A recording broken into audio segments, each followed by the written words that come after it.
Hey everyone, I am Kendra Lust with my awesome co-host Julian Marquez here with Beauty and the Beast podcast. How's everybody doing today? I'm pretty sure they're all fine and dandy. They're tuning in to listen to us. Their day is not any better than it will be as right this moment, listening to my voice and yours on the podcast. Yes, that's awesome. So, fights last night were insane. The only trouble was they had boxing at the same time with UFC fights. So here I was watching the main card with UFC and the Arreola Ruiz fight, which was incredible. I loved it. Two Mexican heavyweights going head to head. A lot of people bet on Ruiz. I had bet on Ruiz, and not because, he's younger. I felt like Ruiz had more to prove. Okay. He came off of a loss in 2019 to Anthony Joshua, cut a ton of weight, looked incredible, great hand speed, foot speed, training with Eddie Reynoso with Canelo's coach. So it was insane. It was great. But at the end of the day, Andy Ruiz was the better man. He threw more punches, landed more punches. He looked great. So I'm looking forward to see what is next for him. So that was incredible. Don't get me mistaken, but your birthday a few years back after he won the title over Anthony Joshua, he was at your birthday party, wasn't he? Yeah, he came, Ruiz. I mean, he was a man of few words, it was probably overwhelming for him, and yeah, it was great, but it was cool to hang out, and he took the time to show up. So that was very cool. So it's always cool to meet a champion, So prior to that fight, prior to that night when I saw you there, I would always see him in the gym, and he would always knock people out in sparring. Yeah, he used a heavy hand. Like a lot of people would go and look at him, just kind of like underestimate him and never give him really like the props. And dude, I would see him in the gym just sleep people, and I was like, "Oh, that's a rough one." So when he got that call, and I'm like, "Man, I bet you Joshua's gonna sleep on old boy," and he did. And man, what a crazy turn of events. And now we're here. Fast forward a few years later, we're on the podcast talking about him. We have all different interactions with him, and it's awesome that he got that dope win last night. Absolutely. The UFC fights. Tell me about your favorite one right there. It was all over the news today, and I keep messing up his name, so I don't care. I have to look at it. Yuri Prochazka. Yes. His nasty elbow. Dominic Reyes. I love Dominic, but there was no way anybody could prepare for that. Like, it was insane. And when he was knocked out, it looked as if he was out of it. That's 3 losses in a row for Dominic Reyes. So, but it's not as if he's lost to some chumps. These are big name guys. And, I don't know what's next for Dominic, but I am really excited to see what Yuri, what he's going to bring to UFC. This is his, I believe, second win in UFC. So I think he's won a couple in the UFC. Yeah, 2, I think, in a row. So I think we need to be on the lookout for this guy. He is incredibly talented. He's humble. He just, not his fighting stance was a little, to me, it didn't, sometimes I'm like, I don't know, he should be doing that, or, doesn't look like, not having his hands out, maybe a little unorthodox, but it works for him. And maybe it's the hair, I don't know, but it was like, it's mixed martial arts. This isn't boxing. This isn't Muay Thai. This isn't kickboxing. It's mixed martial arts. You have to create your own style. You mix your own style. And if you get to the point where you're just straight boxing, or you're straight kickboxing, or you're straight wrestling, or straight jiu-jitsu, you're going to get figured out very easy. And I think Yuri has done a great job of being a different style fighter and a different and tougher opponent to train for. Yes. Man, he did phenomenal in that matchup. He did phenomenal in that finish. He went out there, executed a former title challenger, as well as he put out a guy that John Jones himself couldn't put out. And it only took him 9 minutes to finish it, which is incredible. And another thing with him, man, he got 2 checks last night. That's very difficult in the UFC. Most people aren't talking about that. He got performance of the night and knockout of the night. That is, or fight of the night and knockout of the night, or performance of the night. And that's very difficult. That's very difficult to get 2 checks, to get 2 standout checks. That's a double-double, like in basketball, okay? And I think he's going to get knockout of the year. It has to be. Like, I don't know who can top that. Well, there's a lot more fights that are coming up that could definitely top that. And there's a lot more fights out there that could definitely build it up. Like you really can't call it. It was definitely up there. It's definitely up there. I mean, I'm calling it right now. This is knockout of the year. We're betting right now, $100. $100. It's knockout of the year. So you think it's better, you think it is better than Masvidal Jorge? Absolutely.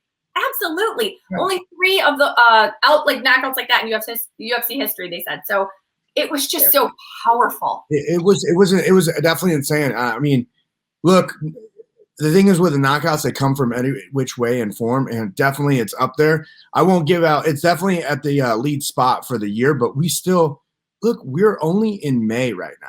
It's May. We still have an entire a little over half a year remaining in fights, and we still have Poirier and Conor McGregor 3, the trilogy. Diaz coming back with Leon Edwards. We have a bunch of fights in the upcoming to make. They're talking about Chiesa and Masvidal, or Chiesa and Usman. We have just a plethora of matchups that could become those top title contenders, or not title contenders, but knockout contenders. Not going to happen. All right. I mean, on this one, I want to hear who is on my side. Who thinks that he's going to get knockout of the year, and who thinks that it could go to someone else? I don't care who it is, anybody else, but I'm winning $100. Well, at this present moment in time, you are winning. If you're saying to the date of May 2nd, okay, and before, he does have the potential to be the fight of the year candidate, and I do agree with that. No, knockout of the year. Knockout of the year. Knockout of the year. Knockout of the year. I do agree with you. But we have a lot of fighters. What if he gets another fight and it's a different style knockout and he gets it? What if someone hits a Yair elbow? What if someone hits another flying knee like that? Like, the possibilities are endless, but I'm not here to battle you. I'm with it. It was definitely beautiful. It was a beautiful knockout, a spinning elbow. It was vicious against a former title challenger. I'm with it. Yep. One more fight I want to talk about, because I know we don't have a ton of time to talk about fights, because we have a very cool, awesome person that we can all use in our life. So we'll talk about him in a few minutes. Cub Swanson. Oh, that liver shot was insane. You could hear. I mean, and probably because there's not much of a crowd, but he tried to redeem himself. He tried to grab his opponent's leg. Oh my God, it was terrible. I mean, that was hard for me to watch. Veteran fighter, tough as they come. However, I mean, who could withstand a kick like that? So it was tough for sure. I actually met Giga back in 2018. Well, I met him after my fight with Alessio, and we kind of hung out. And he won me over, man. He's super cool, super humble, super dope, super nice. And we just kind of kicked it. Jake Ellenberger introduced me to him, and ever since then, every time I see him, it's always just a great interaction, and I'm always cheering for him. And then I saw him fighting Cub. We had Brian T. City on here, which him and Brian are training partners. So it was a very tough fight for me to go with. But, I'm a ride or die with Giga. And, man, that liver shot is something he's done in his kickboxing career. That's his go-to. His kicks are nasty. They're vicious. They're pinpoint accuracy. And if you actually watch the kick, it wasn't with the shin. His foot was kind of angled in a weird way, so where when it landed, you immediately saw Cub just lose all breath and all functioning of the body. And you heard it, like that noise. It was nasty. Hats off to, they call it the Giga kick or something. That's what I've been hearing. So I don't know. I think you have something named after him. I mean, that's kind of cool. So that I enjoyed watching that. Gosh, I don't know. It was insane, but I was kind of back and forth. So, so now we have someone that you're familiar with, and I'm just kind of learning about, a former hedge fund manager. He was an investment banker. He's now a vice president for Medialogics, which is a tech company. And let me introduce him. His name is Justin O, and he is going to be here with us, and here he is right now. Welcome, Justin. Hi, Kendra. Nice to meet you. Hi. Thank you so much for taking the time to come hang out and talk stocks, money management, and all the stuff that a lot of us are still pretty new to. So thank you so much for having me. And been friends with Julian for almost a year now, I think, since the pandemic started. I think we hit our year relationship like not too long ago. You sent me a whole bunch of gifts, man. Like I got the community hat, the shirt. You know, I gotta send you some stuff too, man. No, I love it. I love it. So yeah, I just always loved, Julian's been very early to really getting into investing. He's been investing for over a year now, at least, and been doing really well too. So, but I will say, having entered the studio a little earlier, in terms of pound for pound force, we might be forgetting Ngannou knocking out Stipe earlier, and possibly Derek Lewis and Curtis Blades. So I just want to throw that out there too. There we go. Look, look, he came in here. He's on my side. It's a tag team. I'm not saying, I would say spinning elbow, quite unique. Yes, exactly. That's my vote. Okay, $100. You know, if you win the 100, just invest it. You know, Justin will be happy. So I will be happy. Whoever wins needs to invest it in something good. I love it. So Justin, can you tell our listeners, and I did a little homework, but I didn't want to spend too much because I want to hear it from you yourself, how you got started in investment banking and financial money management, and now you have your own company, which we'll talk about. So how did you decide to get into it? I mean, absolutely. So I grew up in Southern California. You know, I was always very focused on trying to find financial freedom. Okay. I think, you know, I grew up in a very nice area, but very hardworking parents, but saw a lot of wealth around. So I think that was always just part of my childhood psyche, was trying to become at least wealthy enough to be financially free.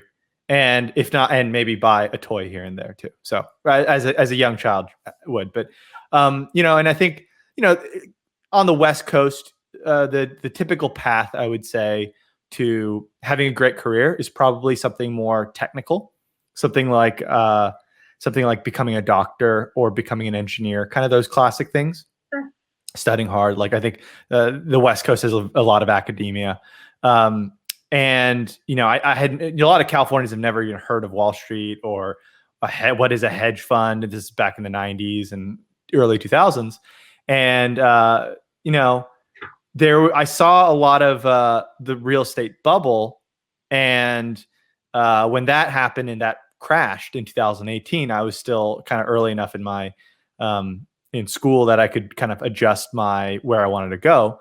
And I saw on TV, right, all these hedge fund managers are blowing up, or there's lots of drama, right? And these folks are making quite a bit of money, and it's very intellectual. And then, you know, along that time, I had been like, even when I was in the 6th grade, I think I invested in the Google IPO. I invested in Apple when I got my hands on the first iPhone. I invested in Apple stock, and you know, obviously that was a good call. And what it was back then. What was it? How much did you pay for it? And yeah, I mean, I think it was a few hundred. But Apple's gone through some stock splits, I believe. So it's kind of not like the right like price. I would say you can't really compare price back then and now. Yeah. But yeah, it would have returned. You know, maybe if I had kept a lot of it, it would have been like buying at $6 a share, and it's at 130 now. Yeah. So, but unfortunately, I didn't ride it on the way up the whole way as I should have. But all that to say is, I've always been really interested in investing. You know, wanted to make a career out of it. I think it's really interesting because, you know, you get to be kind of a forensic thinker. You get to predict the future and opine on what other companies are doing, and you get to touch a lot of different things, because I think I'm infinitely curious about how things work and how industries work. So on one end of the spectrum, you could be researching how iPhones are made. Now, on the other end of the spectrum, you could be researching something as esoteric as how a door frame bracket manufacturer distributes door frame brackets in order to build homes. And they get like, I invest, you know, or you get to invest in boat makers, or I mean, just anything in the world that you can think of. More often than not, there's some public company in that field. And, you know, and I've been a MMA fan since I think high school, since the days of GSP on top. And you know, and it's very poignant right now since you know, Julian asked me to come was asking me this week about kind of the Endeavor IPO, and now I don't know if you guys have talked about it yet, but now we all get to potentially own a piece of UFC if you choose to do so. Yeah, I'm already on that bandwagon, already in, but I'll hand it over to Julian because, you know, I'm sure he has a lot to say about that. There's a lot. I mean, yeah, we talked about it, and it's awesome. You know, yeah, everyone kind of gets an idea of like how you got into this and your passion for, you know, dealing with stocks and understanding all that. And especially we'll get into talking about the Rogue community, which is my favorite part about, you know, ACoupleCents.com. But this Endeavor buyout, like it's an IPO, and you want to explain to us a little bit to our listeners, the IPO, what does that essentially mean? Because it's not really 100% the stock. It's just what is it exactly? Yeah, so an IPO is just it's called an initial public offering, and it's when a private company, it's the traditional way a private company becomes public. And the way conceptually what that means is every company has shares that denotes percentage ownership of a company, right? So if I have the UFC, let's just say at one point you could have 3 shares, 1 owned by Dana and 2 by the Furtado brothers, right? I'd probably butchered the name, but and so they each own a third. I mean, I know that wasn't actually the case. So, but just let's say you have 100 shares, you own 2 shares, you own 2% of the business in simplistic terms.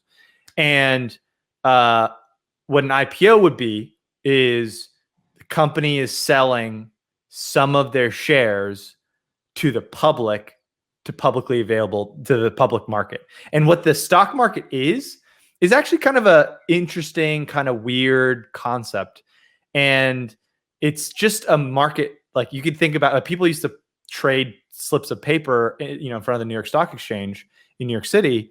It's just a place where people can buy and sell pieces of companies.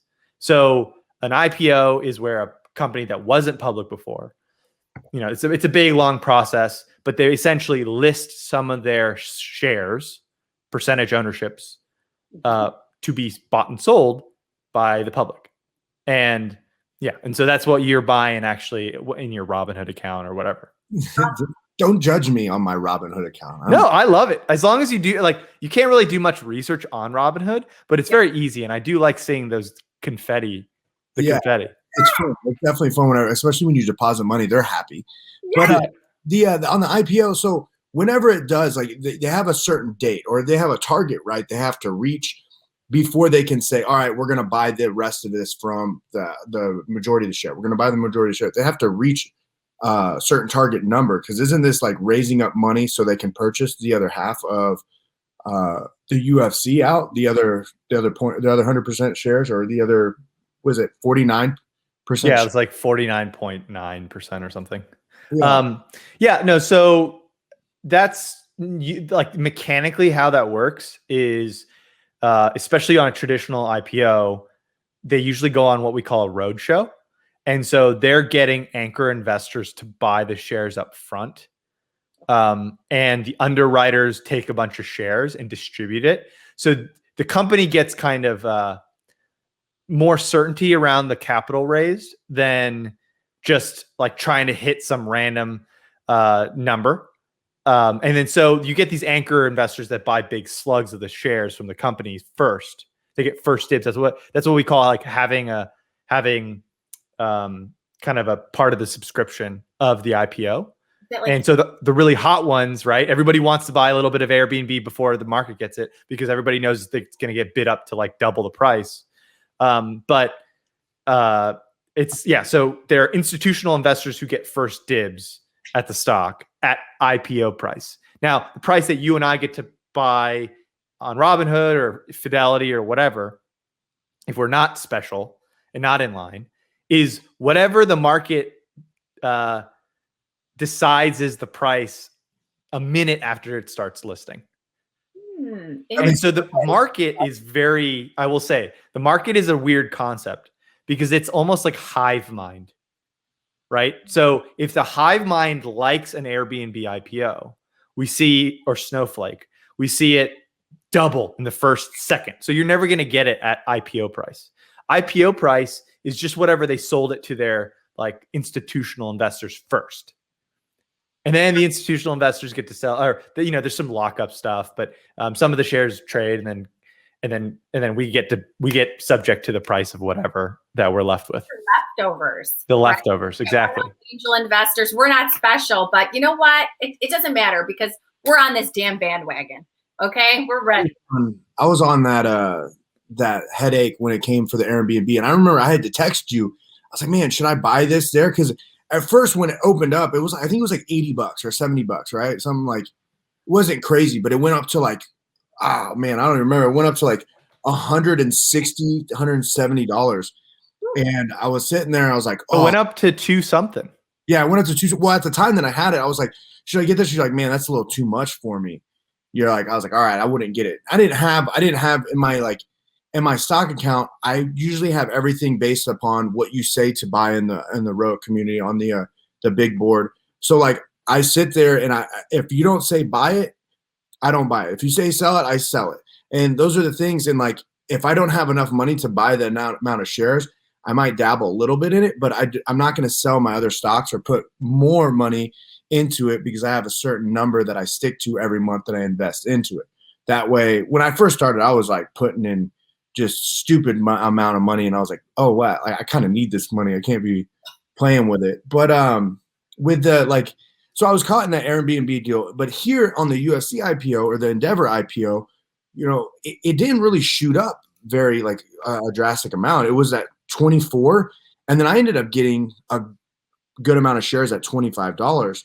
But it's at 28 right now. Yeah, 27.50, something like that. 27.50. Now, when it goes public, they do buy it out, will it shoot up even higher, or is it gonna what do you think would happen? Did you look into that? And yeah, so I mean, I did some just very quick. It's a very complicated business, actually. So the reason why I don't think this got as much hype is because it's kind of complicated, right? It's not like Airbnb where it's like everyone knows what the Airbnb is doing. It's not like they're listing under the ticker UFC and it's just owning the UFC. You're owning Endeavor, which is actually what I think of the business is not even the UFC. The UFC is just a very small part of it. And I'm happy to go into what they actually do if you want. But they only own 51%. But part pro forma, or what we call pro forma, is as if when the deal is done, they will raise the money, and some of that money will go to purchasing the remaining half of the UFC from some private equity funds that own the other half. But they've got this is a company that's very strange, right? They have owned sports properties, so it's the UFC, half of the UFC. So, but what we're buying into is the whole UFC. Whole UFC. You got professional bull riding, and you got Euro League basketball. I knew this was right. That's I love bull riding. Oh, really? That's awesome, Kendra. I love it. Okay, see? That's awesome. So that's only those. PBR is probably really small. PBR is huge, but here in the United States, it's huge because I had to work PBR a bunch of times. Oh, really? Explain to us PBR to people that don't know. Sorry. Well, you guys will know more about PBR. I know it's the premier bull riding sports league. What it's called? I didn't know it had a name. I just thought it was bull riding. Okay. There's a bunch that goes into it. Vegas. They'll buy out Vegas for an entire week and have their competition, the world competition, and it is insane. There's a lot of people that come there. They go there to party. They watch people get on bulls. They have other shows like barrel racing and just different showman stuff that they have with the PBR that comes with it, and it's a fun time. I think Texas Fort Worth took over the contract because of the pandemic, and a lot of people don't like it in the community. They don't like being in Fort Worth because there's really nothing there. You go to Texas when having PBR, but you used to have it in Vegas where everything was open, everything was fun. It's a giant party. You can gamble, and you go to Fort Worth. I don't know what's in Fort Worth, but let's just be honest, they're not happy with it. But again, if you look at it, bull riding and the UFC were the two like sports that came back for the first time since the pandemic. Like they're the first ones on TV. They're the first ones to get everything going. And then everything else started following. So, you could tell Endeavor is definitely pushing and to help these, sports become bigger. So I think there's a lot to go with it, but they deal with a lot of like, they deal with a lot of Hollywood stuff too on the down low. I can't think of what their name is under Hollywood. They have a percentage of that. I think it's 20% they own of. It's like AMC or AM. I can't think. Someone piggyback. Someone help me out. Yeah. Are you still talking about PBR? No, I'm talking about Endeavor. Oh no, yeah. So I can give you the full details. So what we're talking about, UFC, PBR, and EuroLeague basketball only contributes 20% of this company. Wow. That means 80% of the company has nothing to do with the UFC or PBR or EuroLeague. That does complicate it, right? Yeah. The other parts of the business are 36% of this business is like client representation, which is if you, I don't know, did you ever watch the show Entourage? Yeah. So Ari Gold was based off of the guy who was like famous for making IMG big. Yeah. IMG WME and Endeavor. His name is I think Ariel something. And that's 36% of this business is owning IMG WME, which is IMG's like the biggest like agency, right, in the business. And they like anybody from LeBron James or hopefully Julian, maybe, I don't know. Well, they're about to own me, so they're about to own representing these. Like they get 10% cut for actors, Leonardo DiCaprio, maybe, I don't know, right? So that's 36% of the business. That part of the business is much bigger than the UFC.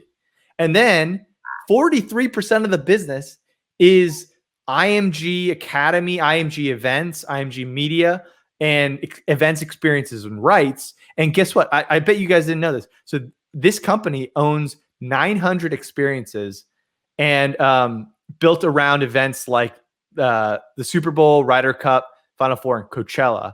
I believe they own the rights to they own, operate, and represent more than 800 events annually around the globe, like New York Fashion Week, the Miami Open, Freeze London, like Hyde Park Winter Wonderland, like all these events. 43% of the business is events. Wow. It's huge, though. It's huge. The thing is, I'm pretty sure they deal with the Houston Rockets as well, because that's why the Houston Rockets, I actually, this is like a couple years ago, 2019, I think 2019, early 2019, before the season started, we had the Houston Rockets at the PI, and I was able to I put, Russell Westbrook and James Harden at the time. I put them in their whole entire squad through a UFC caliber style workout, modified. But we had the entire team there. It was Forrest Griffin, myself, Jessica I, Joe Benavidez. We were putting them through these like various workouts, and it was insane to see and have that experience to see these athletes, these NBA athletes, and how athletic they really are. And like you really see their potential up front. Like, man, if they ever did, MMA, they have the ability to adapt for sure. But it was cool to have that link, and it was because IMG has the ownership in a lot of these companies, and they bring them in, and it's cross-promoting. You know what I mean? Like we're seeing that now in the UFC fights, especially this past weekend. We saw a lot of celebrities and football stars, or 2 weekends ago, I should say, when at UFC 261, that they're bringing in and cross-promoting like to make the UFC even bigger. And I think that's what's going to help ultimately the UFC grow, is teaming up with these influencers or these popular people that we know of and we see on TV. And then you're like, oh, who's this guy? And then you see it's a fighter and Leonardo DiCaprio hanging out. They're like, oh, I love Leonardo DiCaprio. What's this fighter do? And then you go and watch his fights. You're like, holy crap, what is this realm? And it could potentially make it bigger. Yeah, no, for sure. And I think that's something that IMG has done for a while. But hopefully now the UFC world gets really folded in. Well, I don't know. Hopefully, I actually don't know if that's what you want, if that's what fighters would want. But I feel like if fighters are treated a lot more like highly paid, highly sought after NBA stars and represented as such, I really do hope that, like, let's say you had an IMG agent instead of the wild west of UFC agents, which I mean, I think we can all agree UFC agents are not as, it's not as professional of an industry as like Hollywood agencies, which is what IMG is. Yeah, it's very different. It's a lot different. It's been so, like, I mean, just 10 years ago. I mean, even if you just think like who was representing GSP like 12 years ago, like it was not IMG. No, not at all. And it definitely was a weird style, like how their approach on management. Like, I mean, you would see now today that GSP has a lot to do with, like, he's doing movies and stuff now.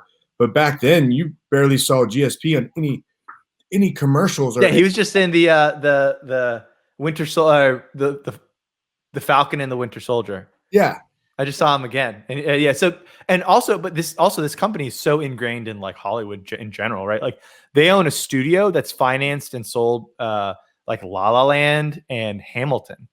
Wow. So, like, back to the original question, it's like you are buying the UFC stock, but only 20% of your stock is the UFC. You're buying IMG, really. IMG with a little bit of UFC and then everything else. So whenever we do buy that and it goes public, will it be IMG? And like I'll own IMG, but will that like? No, you own the umbrella company that owns IMG, owns the studio, owns the UFC, owns professional bull riding and all that stuff. So you own a basket of that. I own a basket of that. So is it going to shoot up whenever it does go, when the IPO goes public, or when it's? Well, no, it's already public. That's why you were able to buy it. Oh shit! I thought an IPO. I thought it was beforehand, because you remember, like, we had a conversation back then. This is now baffled to me. Back when what was it? Back when I think Tesla. Remember the Tesla stock? That's what really got us in the conversation with the Tesla Semi, that it was going to come out, and they put out this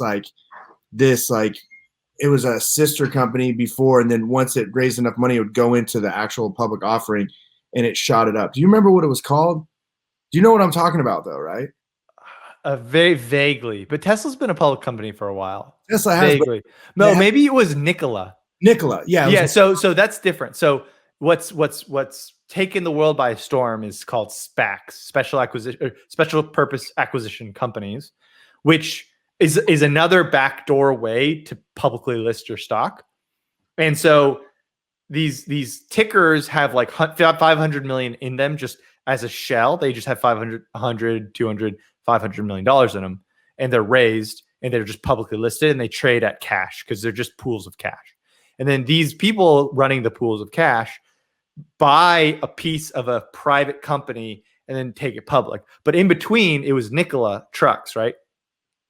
They will announce that they're in an agreement to buy the company, and then the stock will shoot up if the market likes it. But the deal hasn't gone through officially. So this is more of a traditional IPO where Endeavor is just a company. It's been around for, like, honestly, very, very long time. Like I think William Morris William Morris Agency was around in the 60s and before. And then William Morris and the person who the character Ari Gold was based on, like, merged IMG and WME in like 1995 or something. And so this is an older company. It's not as flashy or sexy as any of the things that you and I have kind of like talked about or talked about investing in the past. I mean, at the end of the day, most of this business is hiring people who go out and represent other people and who pay money, and you take a cut. Oh, wow. Or hiring people to put on an event for people who pay money for tickets. And it costs a lot of money to pay people to put on an event, and like the lights, just set up, like all that stuff, marketing. So this isn't as, like, I would say, as growthy as a software company. Because when you buy a software company, like Microsoft can issue you a license to Microsoft Word, or each additional Airbnb user doesn't cost them anything, right? But this company is more like a people company. It's a talent company. It's like it's almost closer to owning a piece of a law firm than it is like Airbnb or something. So like this isn't going to be like a company that you're going to grow. Like it's going to go from $28 to $60 in like a year, or $90 in 2 years. Like it's just going to grow like that. You won't see a huge amount of growth. You'll see it kind of like stay around the same price range, because it's not really, I don't want to say it's not losing any attraction, but it's not gaining any attraction. Them owning, I would say that, I mean, they in their filings, they're saying that they're going to grow, but yeah, these industries grow at, like 8% a year, 12% a year. They're dabbling in sports gaming. So like, I think they mean esports in that sense. yeah, Which is supposed to grow at 12%, which is a very respectable rate. Yeah. Yeah, but it's not like Life-changing. it's not like a virally fast growing company. like a Bitcoin or a Yeah, it's not like a social network or anything. Yeah. So I'm not. Well, also, never say never, Julian, because if the market likes GameStop, it's going to pump it 10x for some reason that has really nothing to do with what I'm an expert in, is like the fundamentals. So like, how much money is the company actually making? Is this a fair price for that money? But then there's the hype that can, you've seen it like multiple times with me. Oh yeah, GameStop, Nikola, Fine. yeah, like Dogecoin, like, right? The market will do this, but we're usually right in the long term. Yeah. Sometimes we're wrong in the short term, just because the market will do whatever it does. But this one, I mean, just kind of spoil it. Like I ran some back of the envelope numbers. It's an $11.5 billion company at $28 a share. And which is like 12 to 13, it's like 13 times EBITDA, which is cash profits. Yeah. I'm assuming they snap back really strongly, like this year and next, because half of their business has been really tough with COVID. correct. The only shining star that's been doing really well is the UFC and PBR. Bull riding. Damn. Bull That is very true. That's very true. their own properties. Well, this is kind of a question I have with this like company, is that since it's public now and it's going to be this, and they buy the other percentage, that means they're going to have to enlist and they're going to have to report all of the earnings from sponsorships, from fighter pay, from all that type of revenue that they get. So like, will that kind of harm the UFC, or will it build the UFC, or how would that benefit in that sense? Does that make sense? Yeah, I mean, they'll have to go through public audits, but at their size, they've probably already done a lot of audits. Trying to think, what else? Because I don't see, but the thing is, that's what I'm saying. Like, it's a public shell, and 80% of the business has nothing to do with the UFC. Actually, I would probably say 85+% of the business has nothing to do with the UFC. So if the thought is, are public shareholders going to push Endeavor to do something with the UFC? I think the only way that happens is if like some PR thing is really bad and like they come after them. But other than that, like fighter pay, like little details, like I'm sure Dana still has carte blanche control. I would just say, personally, as a big fan of the industry, I think fighter pay is too low, and it has been for a long time. And it's because it's an individualistic sport. I know, Julian, you and I have talked about this. Yeah. And you see what the other sports have done. They're represented by like agents, like professional agents, and they end up becoming like a union, right? I was going to say that. See? Yes. I think that stuff matters still, like more than like some schmuck like me owning EDR stock. Yeah. The thing is, that makes sense. I don't think that I don't think it's gonna harm the UFC at all in any way, shape, or form when it comes down to it.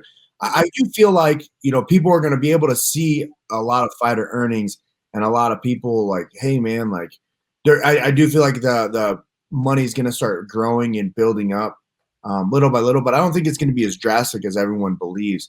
I think the opportunity for growth, we're in the entertainment business, like if you're not here to entertain, then get the fuck out of here. Like, yeah, you can win fights, you can do all that, but look, IMG, they're going to sit there and push you like, hey man, dude, you're actually entertaining, you're fun. I want to also build you up in the fight, but look, hey, here's this opportunity outside that we work with, this movie opportunity, this, PR event, this party, this deal. We want you to be part of that. We want people to come for that. And then that's how you're going to grow. If you use the UFC to make money, you're going to lose. If you use the UFC to build your brand name and recognition and use that as a platform to catapult yourself, then that's absolutely what you can do. Now, go fight Logan Paul. That's it. That's what, look at him. He's doing it smart. He has an entire event based upon him. All of his events and all. He is very famous though. Hey, one quick interjection. I just need to clarify. I actually think it's really complicated. This whole company is like super complicated. And I've only done like 30 minutes of looking into it. But it does seem like this is a $16 billion company, just to correct my former self. And 11. valuation wise, like even if you believe they spring back, that's like 18 times profits, 18 times cash profits, so EBITDA. And like you can own Google for a lower valuation. So like I think it's an overpriced stock, but that doesn't mean it's not going to go up. It will still grow, right? Like events and experiences just grow. Like people, I think it's going to snap back quite a bit. Maybe a lot of people buy the stock because the return from home, right? I think everybody's going to want to go to Coachella, right? Everybody's going to want to go to these things, and that's like almost half of their business. Yeah. So, but I wouldn't buy it. Like if I were managing a fund, I wouldn't buy it. But it's also kind of cool. Like I saw a tweet from might have been Derek Brunson, and he was like, "Oh, I own EDR stock now. I'm your boss, Dana." I thought that was very fun. But we should talk about the other stuff though. Like I agree with you. Like the UFC doesn't pay, but it's the top league, man. Like it's the most well-known league and that has the most stardom and the most power. That's what it is. And when it comes to making money, there's way they're doing the same thing. Like most people don't really comprehend this, but when you have NBA and NFL and MLB, they're owned by like ESPN. So when ESPN comes in there, ESPN's doing the marketing. ESPN's doing the production, ESPN's doing the pushing, ESPN's doing the filming, ESPN's doing the broadcasting. They literally have every single person that worked for them doing everything about it. Whereas the UFC, on the other hand, the UFC's paying all of these people to do all of that themselves in-house. They have their own venue, they have their own production company, they have their own I don't want to say doctors, but they have everything is done by them. Their film. When you see the person holding the camera, that's UFC people. So they're paying them out. And at the end of the day, the ESPN is paying the UFC to put their stuff on ESPN. It's not the other way around. So they have full control. Now, when it still comes to this, and even if IMG owns this is going to be the first company IMG owns where they are literally the company, they're building it up. They keep on building. They keep doing this. They keep making agreements. But again, they're going to get paid before everybody else does. And with fighting isn't a well-respected sport in the sense of when you talk to a lot of people out there, they don't think it's a legitimate job to have.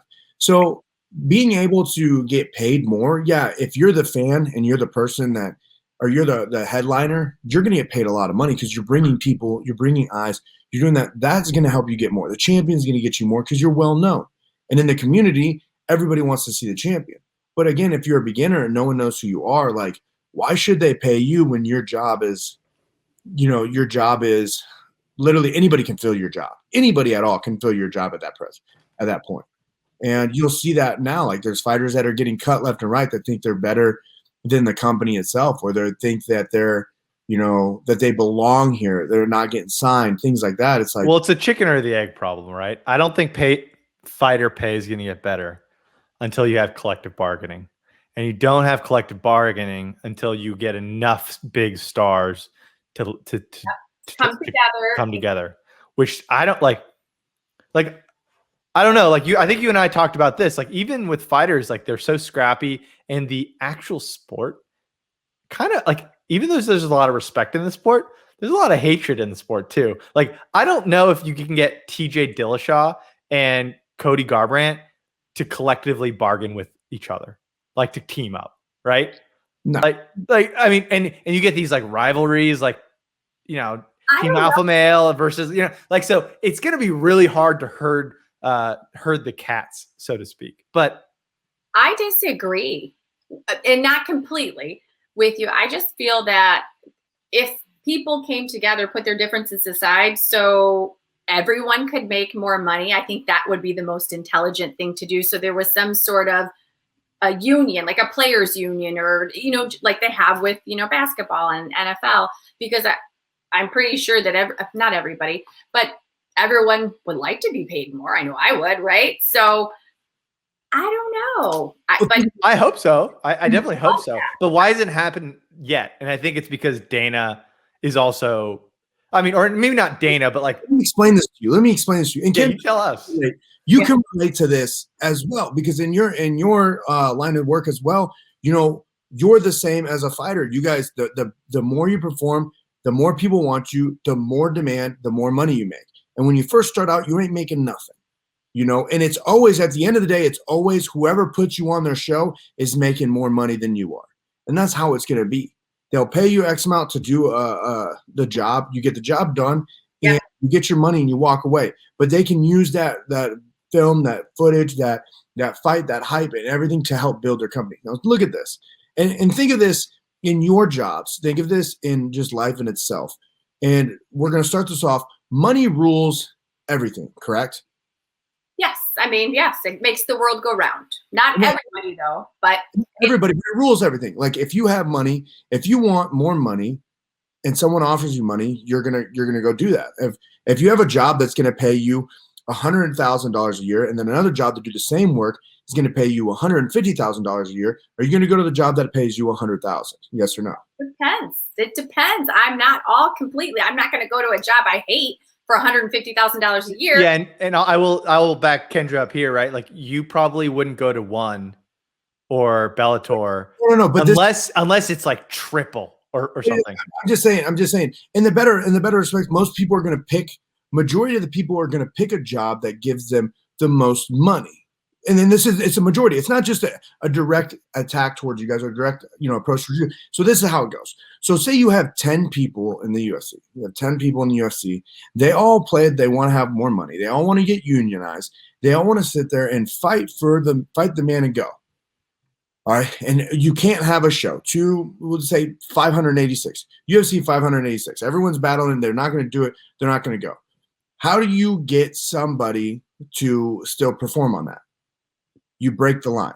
You go to Justin and be like, Justin, all right, you want more money. This is how much you want. I'll give you $2 million. You just jump and take this fight. And everybody's asking for more money, and everyone's going to sit there and I'm like, well, the offer's not to anybody else. Like, all right, I'm going to do it. I'll take $2 million to just break the line. And you break the line, you take the fight. Now you're down to 9 people. You put on the show still goes on. It's still amazing. Those 9 people are still arguing. That other person just made $2 million who went off. Everybody else is now going to battle that, and they're like, man, what the hell? And the next thing goes, we're going to break the line. Like, hey, man, I'll give you 1.2 million to take this fight. Now you're down to 8. And it goes like that. And then it goes to the point where you broke the wall, you broke the line, and it still keeps going. And during that time, you're sitting out and trying to hold out on money. They're putting shows on. They're putting fights on. They're putting things on. Their business is still going while you're stuck there, still not making any money, still stuck. And it's like, at the end of the day, you can't battle a company like that. You can't sit there and go for that. Now, it's tough. It's still to go there. But at the end of the day, if you're using fighting to make money, you're not going to make anything, like I said at the beginning. But if you use fighting to build your platform to get you into positions to where you can make more money in the future and have a retirement plan, exactly how you should do it. That's exactly the approach that you have to go about it.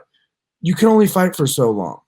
At the end of the day, whether you like it or not, whether you love it or not, you can only fight for so long. And there's not a lot of people out there that are going to sit there and pay you a lot of money. Now, there are companies that will, once you retire, you can go to other companies, and then they'll pay you a ridiculous amount of money, but you may get injured, hurt, or put in a situation where it's a hype fight, and it could alter your career in fighting. And it's like, and then for what? Then at the end of the day, you're stuck with a little bit of money that fades over time. What did you do to build your company? And that's exactly, where I'm going with on this is, the show will go on. Is that what you're saying? It's still going to go on. They're going to find replacements. They will. You have to understand, like, everybody has to understand, no matter in what your job is, your job can always be filled.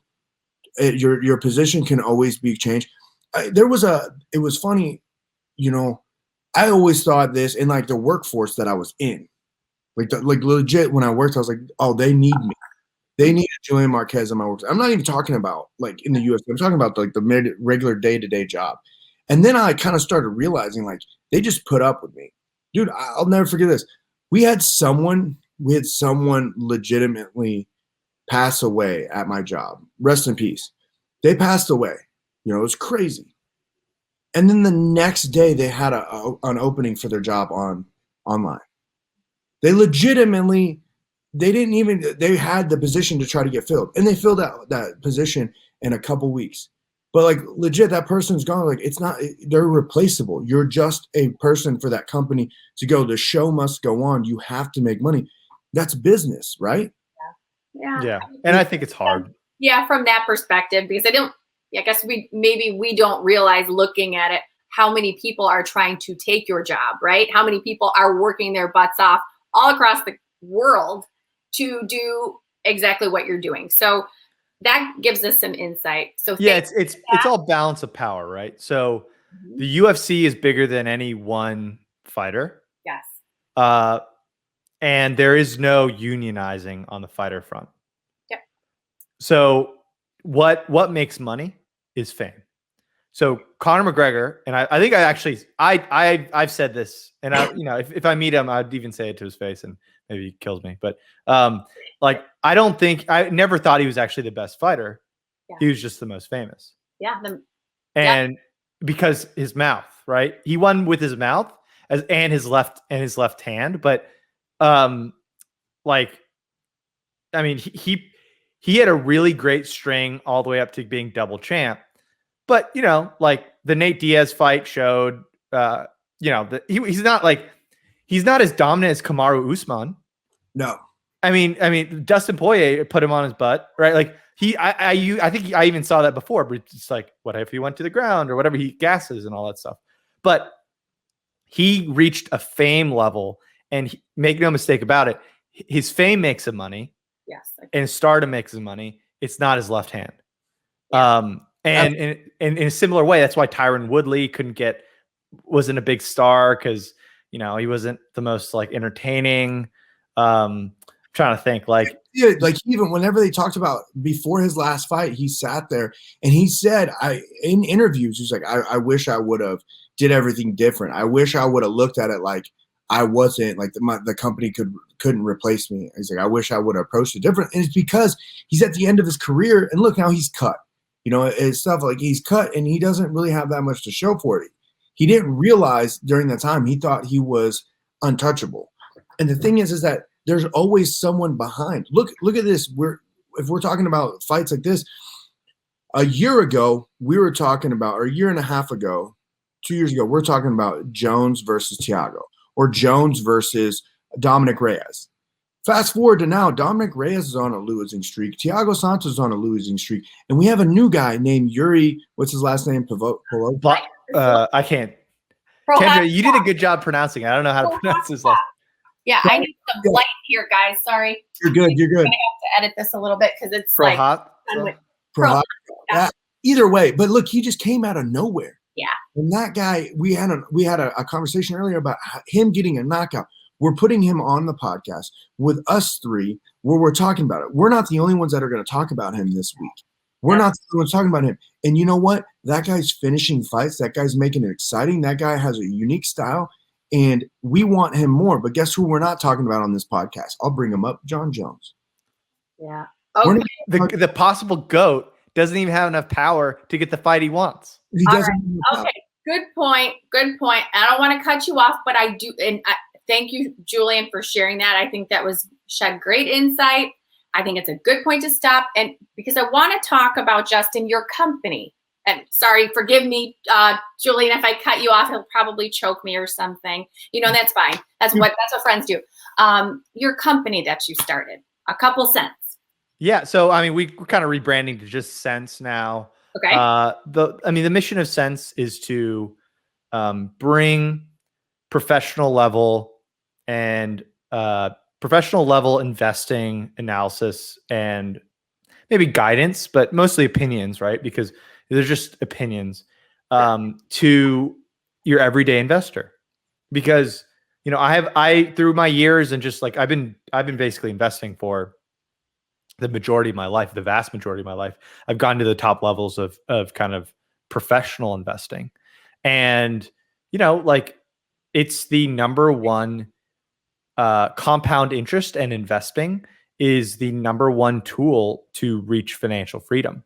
So if you invest like $500 every single month, the difference of just saving it or investing it with like a 7 or 8% return is like the difference of like 150K versus 800K after 40 years, right? So if you invest it, like you could become a millionaire. If you don't invest it, it's just 100, 200K. Absolutely. And I think like, in order to reach some security cushion, you really need to utilize investing. And I think it's a shame. And my style is very growth oriented. I think we're in a new age, right? I think you get this old guard of investor that's very like cash flow oriented, like trying to milk these like kind of stable, boring companies, and they're snooty against growth companies. Okay, yeah, right. Is that why? Yeah, they're too volatile. They don't like. I mean, we had the Berkshire Hathaway meeting, and Charlie Munger, who's he's like 90 some, and they made their money from the 60s to 2000, and they still do really great investing. And I love Warren Buffett, but they hated and called Bitcoin disgusting. So I think we live in a time where we've never had a virtual layer to the world until really in earnest, like mid 2000s, when the internet was really proliferated to normal people. Now we have a virtual layer. Now we're talking about virtual reality. And now we at Sense, we have an investor community that researches together, uses my expertise, and we invest together. But they disagree with me. I disagree with some members, but we're all in it together for the collective goal of finding innovative companies at reasonable prices. Okay. To compound our wealth. Because, I do think that it's wise to take some concentrated bets in your life. One that's worked out really well for me is Bitcoin, which Julie knows, but I bought my first Bitcoin at $300 because I'm a relatively forward thinker. I mean, now it's $50,000, $60,000. And, it's because I believed in the growth of a viral network. If someone invested in Facebook really early, they'd be, a lot of them are billionaires. I believe there was a graffiti artist that just painted their first office and they couldn't afford to pay him. So they paid him a little bit of stock. And that guy is like $100 millionaire now from that stock, from graffiti artisting the first Facebook office. So stock or now I think to some extent cryptocurrencies, but investable assets are the best way to wealth. But to Julian's point, you can't invest no money. It takes money to make money. So I don't care if you have amazing returns on 10 grand. Like what's like 10 grand and you get like 20% returns on 10 grand. That's like $2,000. And that's like what Chipotle burritos for like 6 months. Yeah. Right. But if you're investing 100 grand, okay, now you're cooking with some fire, right? Like 20 grand or 20 grand is compounding over time if you find some good winners. And so to kind of bring it back to the point is I'm trying to Sense, and I have a 75,000 subscriber YouTube channel. I got my start on TikTok, 250,000 there. I haven't been super active lately, but the whole point is trying to bring it together for people, because I think you have a lot of personal finance content because it's simple. It's like, oh, like do your budget, or oh, like don't like or like get this credit card, you get like an extra % on whatever. To me, like there's a lot of great content. That's not who I am. I am someone who helps you once you've saved a good amount of money and you're looking to multiply that. And we're going to be in this for 30 years together. And that's where I pick up. But if, I will talk about, personal finance a lot. But to me, like one of my things is you gotta focus on saving when you're just getting started, especially when you're a lumpy business like the UFC or any other type of business. And you got to invest that. If you ever want to reach, I don't know, I think like 3 million is a nice upper middle class number to retire on. 3 million, 5 million, maybe 3 to 5. Yeah. And anybody can do it. Even if you make 80 grand a year or whatever, 60 grand a year, you can do it.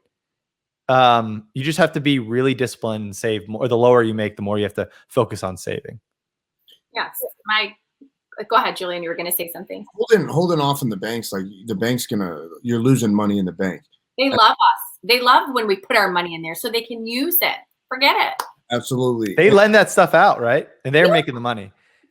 Right? Absolutely. And that's while the government prints a bunch more money and devalues your dollar. Right. Here's your next. Okay. So we're just losing it all. That's one thing. Like prior to the pandemic, we had a conversation, and when we met and we were talking about the investment, I didn't even have a lot of money to invest, but I had enough to go in there. I think I put in like $2,000 at the most. And since then, I've had a lot of changing in life, and a lot of income change for myself. But I've quadrupled my portfolio before I added any more in, just from following your advice and just going through that. And like, I bought Bitcoin when you said buy Bitcoin, and it wasn't even $1,000, at the time that we were going to buy it. And then, I would do the whole buy and sell because I was trying stuff on my own, and let's be honest, it helped me build, but also it affected me. I should have just not touched it. I know now to not play. I know just to leave it. But at the time, that's one thing. Like you said, you have to be very disciplined. And for me, it was like I didn't know. I just you see a number, and it's just like, oh wow, like I made so much. Let me take this out. Let me go spread it out on these other stuff and help build it. And the next thing you know, that number just shot up way more, and you're like, oh man.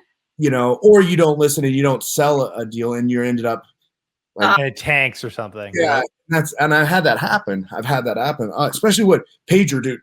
PagerDuty's one where I went way too hard on. I was like, he wanted PagerDuty, I'm buying PagerDuty, and I bought so much stock into PagerDuty, and I sold stock that I wasn't going anywhere, and I ended up losing it.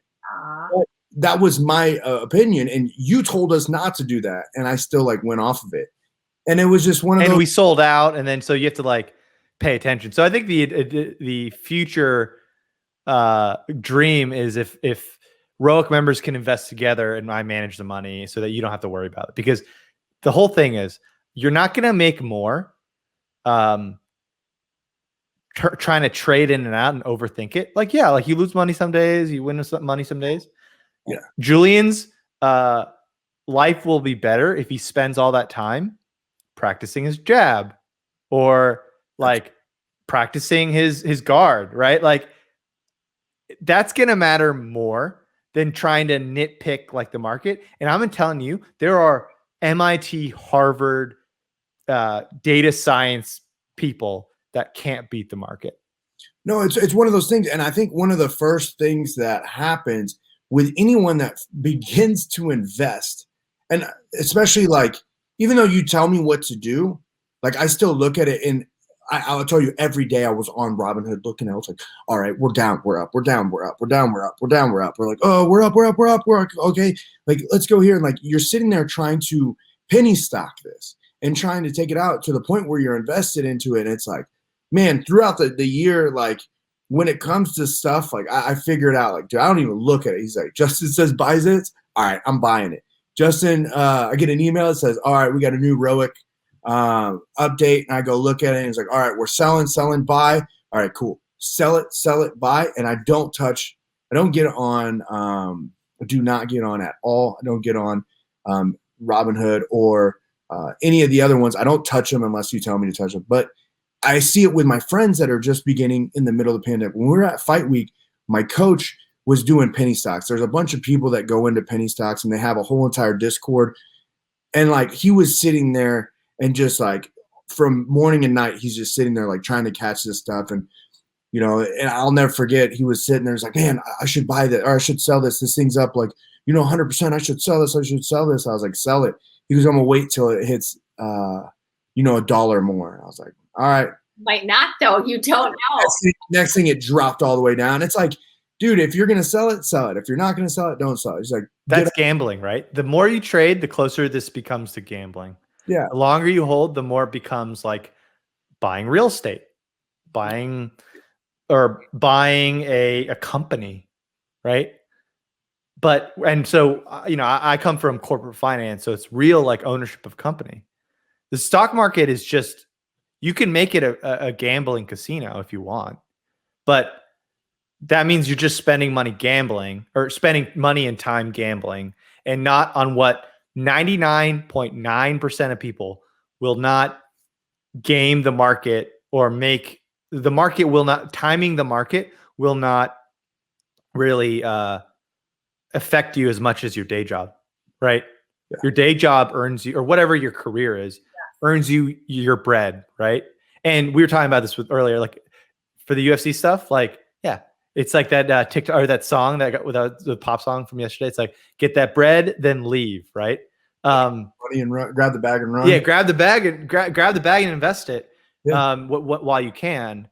But your focus as a person should probably be to grow your bag earnings, and not try to like gamble the bag, right? Like, you just buy a company you like at a reasonable price. And like, I timed the market horribly. I plopped 6 figures on Bitcoin at like 17,000, and I lost 6 figures. Yeah. But I believed in the viral network, and guess what? It's like 60 grand now. So, or like, it went from 16,000 to 17,000 to 60,000, right? Because I'm a long-term investor, but I timed it poorly. So it's not about the classic saying, and I know we're going late, but it's not about timing the market. It's about time in the market.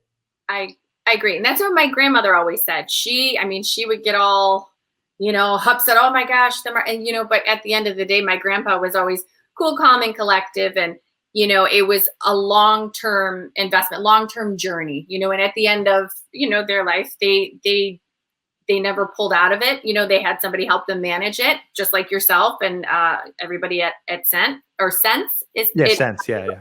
Okay. Sense. And I think that's helpful, because this is what you do. So we need to trust in Justin. And I just signed up for. Oh, thank you. Appreciate it. I did. And I thought, okay, I can definitely learn more about it. And I myself, like Julian, have just over the past couple years started getting into investing. And I like just kind of putting it in there, pay myself first. My grandma always told me that you pay yourself first. So I don't care what it is. If it's $20, I remember at 18 years old. And I think that they should teach kids a little bit about this in high school, okay? Because they don't teach this kind of stuff, right? You don't learn about good credit. You don't learn about all these things until later, and mine was shit for so many years, because you just, you're young and dumb. But anyway, pay yourself first, leave it in there. But I guess what is, on an end note, before you tell us where we can find you and all that good stuff, what is your best piece of advice just for a new investor or a young, doesn't have a ton of money, but maybe couple hundred, maybe $1,000 a month to invest? For someone working with smaller cash, okay, I would say focus less about your returns and more about enjoying investing, and take bigger risks with smaller dollars. So you get to learn. Some of the best tuition is paid for in losses. And I hope you never lose any money, Of course. but people that bought nickel at the top learned something. People that bought Dogecoin at the top learned something. People that bought GameStop at the top learned something, right? They did. And hopefully you didn't learn something with 100K. Hopefully you learned something with $100, right? So you lost $80, you didn't lose $80,000, right? Yeah. Because at the end of the day, like I believe this, there's a gravity to money. It costs Bill Gates, it costs Jeff Bezos and Elon Musk the same to get a Chipotle burrito as it costs Justin, Julian, Kendra, right? So when you're not dealing with a lot of money, that's your time to learn and play and really get hooked. Because like I said, the difference between someone who's investing long-term, leaves it there and just keeps contributing and buying more and buying more and buying more over 30 or 40 years is 8x. The person who does that will have 8 times the wealth, whatever. I mean, no promises, but just 8 times the wealth or more than someone who just stashes it in their bank account. So learn about everything. Just learn and keep doing it. Keep doing it. Also, don't trade around. It's a waste of time. And even if you could do it, I mean, it's just a waste of time. Then if you could do it, you're waking up at 8 and signing off at 5. So now you don't have a job. Just focus on learning and loving investing and keep at it, time in the market. And on the other end, like, don't spend too much time on it. Spend time on increasing your income, because in the US, right, like $1,000, like you go work at, even a minimum wage job, or you could just Uber 1 or 2 hours a day. Like you can get $1,000, no problem. Right. So don't worry too much about losing like $80 here or there on a stock, because right, like you can earn your way out of that. But if you didn't learn your lessons and you're like, I know when Julian wins, not to, knock on wood, but, and he gets a big payday and he didn't learn the lessons and he gets a big payday and he just YOLOs into something that he didn't learn not to. That's a lot of money. When you lose 50 grand, that's real money. When you lose like $500, that's just like a few extra shifts here and there. Yeah. Okay. I think that's great advice that, a lot of our listeners, and definitely can use. So thank you for sharing a little bit about yourself, your company, your expertise, and us being able to kind of relate to you. So we appreciate that. So tell all of our listeners where we can find you at. Yeah, absolutely. So I personally am on basically all social media platforms like TikTok, YouTube, Twitter, Instagram, at a couple cents. And and at www.acouplecents.com. So it's pretty simple, a couple cents. That's awesome. Well, we just want to thank you so much for coming on tonight. You were great. I learned a lot. I'm signed up for your newsletter and part of your company, I guess now. I'm going to listen to you just like Julian did. So we technically just bought stock in cents.com. That's what we're doing, essentially. Absolutely.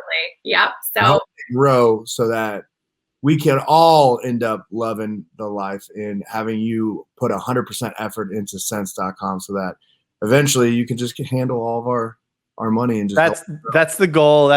Trust me, that's what my friends and very close family have been wanting for a while. So if you stay engaged, we will keep growing and we'll launch to the dream hopefully in the next year or two.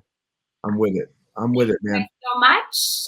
We appreciate it. And if you enjoyed what you heard today, don't forget to press the like and subscribe button. Thanks everyone. Have a great day.